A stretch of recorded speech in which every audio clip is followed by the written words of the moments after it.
वर्तमान, जैसे मैंने पहले कहा कि पहले से लेके हमारे बहुत से ऐसे फैसले हुए जिसका धरातल पे आपको परिवर्तन देखने को मिलेगा। आपने देखा होगा 2021 में जो नेशनल अचीवमेंट सर्वे था, उसमें हिमाचल प्रदेश, जो हमेशा से डॉक्टर परमार भी हिमाचल के निर्माता रहे, उन्होंने प्राथमिकता शिक्षा क्षेत्र को दी और उसके बाद सभी सरकारों ने शिक्षा क्षेत्र को प्राथमिकता देते हुए उसका एक परिणाम था कि सबसे केरला, गोवा के साथ लिटरेट स्टेट के रूप में हिमाचल प्रदेश की शिक्षा की व्यवस्था को माना जाता था। क्वालिटी एजुकेशन के लिए हमारी शिक्षा व्यवस्था को माना जाता था। लेकिन आपने ये दुख का विषय है कि जो मैं समझता हूँ विशेषकर पिछली सरकार के कार्यकाल के दौरान जो भी आपके सर्वेज आए, उसमें हिमाचल प्रदेश पीछे की ओर गया।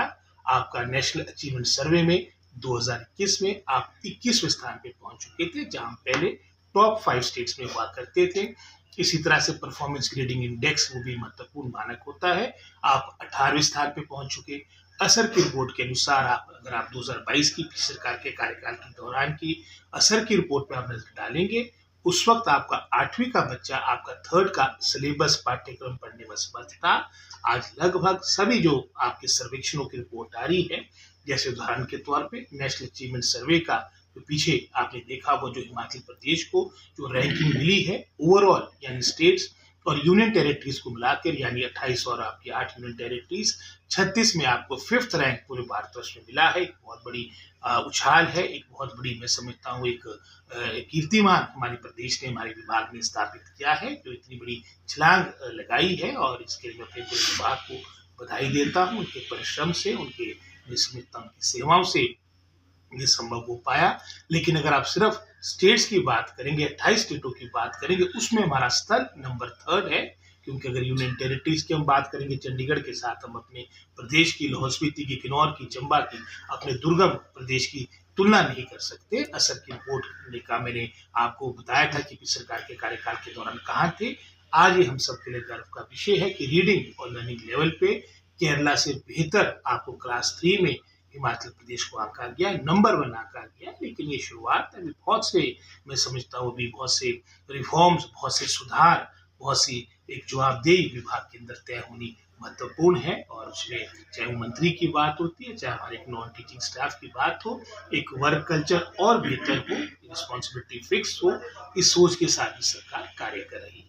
सर, विधानसभा वर्तमान सरकार ने 2023 में निर्णय लिया था कि हर विधानसभा क्षेत्र में हमारे स्टेट ऑफ आर्ट स्कूल्स खुले, और उसी सोच के साथ, जैसे आपने बताया, Rajiv Gandhi day boarding schools का हमने अपना शिक्षा विभाग में कार्यक्रम प्रारंभ किया था, एक सोच बनाई थी।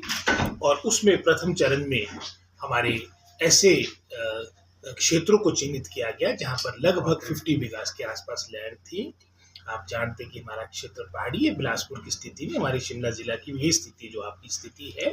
हमारे जो पहाड़ी क्षेत्र है, यहाँ पर सीमित आपके पास लैंड उपलब्ध होती है। तो जो वर्तमान में 20-21 स्थल जहाँ पर हमारे पास जमीन उपलब्ध होगी थी, अधिकतर वो हमारे कांगड़ा डिस्ट्रिक्ट या हमीरपुर डिस्ट्रिक्ट में, ऊना डिस्ट्रिक्ट में जो हमारे मैदानी क्षेत्र है, वहाँ पर जमीन उपलब्ध होगी थी। उसके लिए बजट का प्रावधान भी कर दिया, और उस 20-21 स्थलों में से लगभग कोई आधी जगह आपका कार्य भी प्रारंभ हो चुका है। लेकिन क्योंकि जमीन की समस्या को देखते दूसरा निर्णय सरकार ने, विभाग ने ये लिया था कि हम जहाँ पर जमीन उपलब्ध नहीं हो रही है, वो हम एग्जिस्टिंग स्कूल जहाँ पर आपकी इनरोलमेंट अच्छी है, उनको भी, उन स्कूल्स को भी अपग्रेड करेंगे as Rajiv Gandhi day boarding school. चाहे वो बिलासपुर डिस्ट्रिक्ट की बात हो, चाहे हमारे जिला शिमला की बात हो, सिरमौर की बात हो, विशेषकर पहाड़ी क्षेत्रों में। इसी सोच के साथ लगभग अभी 55-56 आपके ऐसे स्थल, ऐसे सीनियर सेकेंडरी स्कूल्स का चयन किया गया, जिसके बारे में शीघ्र, मैं समझता हूँ, हमारा विभाग निर्णय करेगा और इस ओर आगे बढ़ेगा।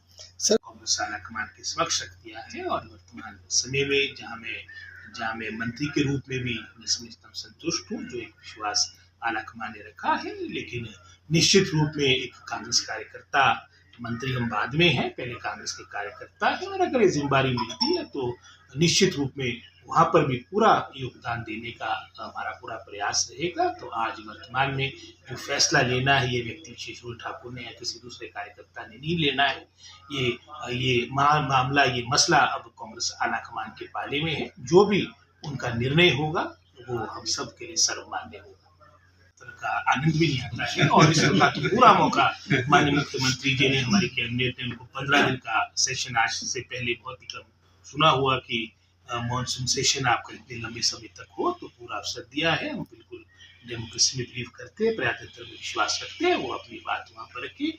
और हमारा भी पूरा प्रयास रहेगा कि हम अपने फैक्ट्स एंड फिगर्स के साथ उनको सारी सूचनाओं से, सारी जानकारी से उनको अवगत कराएं, ताकि वर्तमान में चाहे विभाग हो चाहे प्रदेश हो, हर क्षेत्र की स्थिति से हमारे विपक्ष और हिमाचल प्रदेश की जनता जनार्दन सारी बातों से परिचित हो सके। सर आखिरी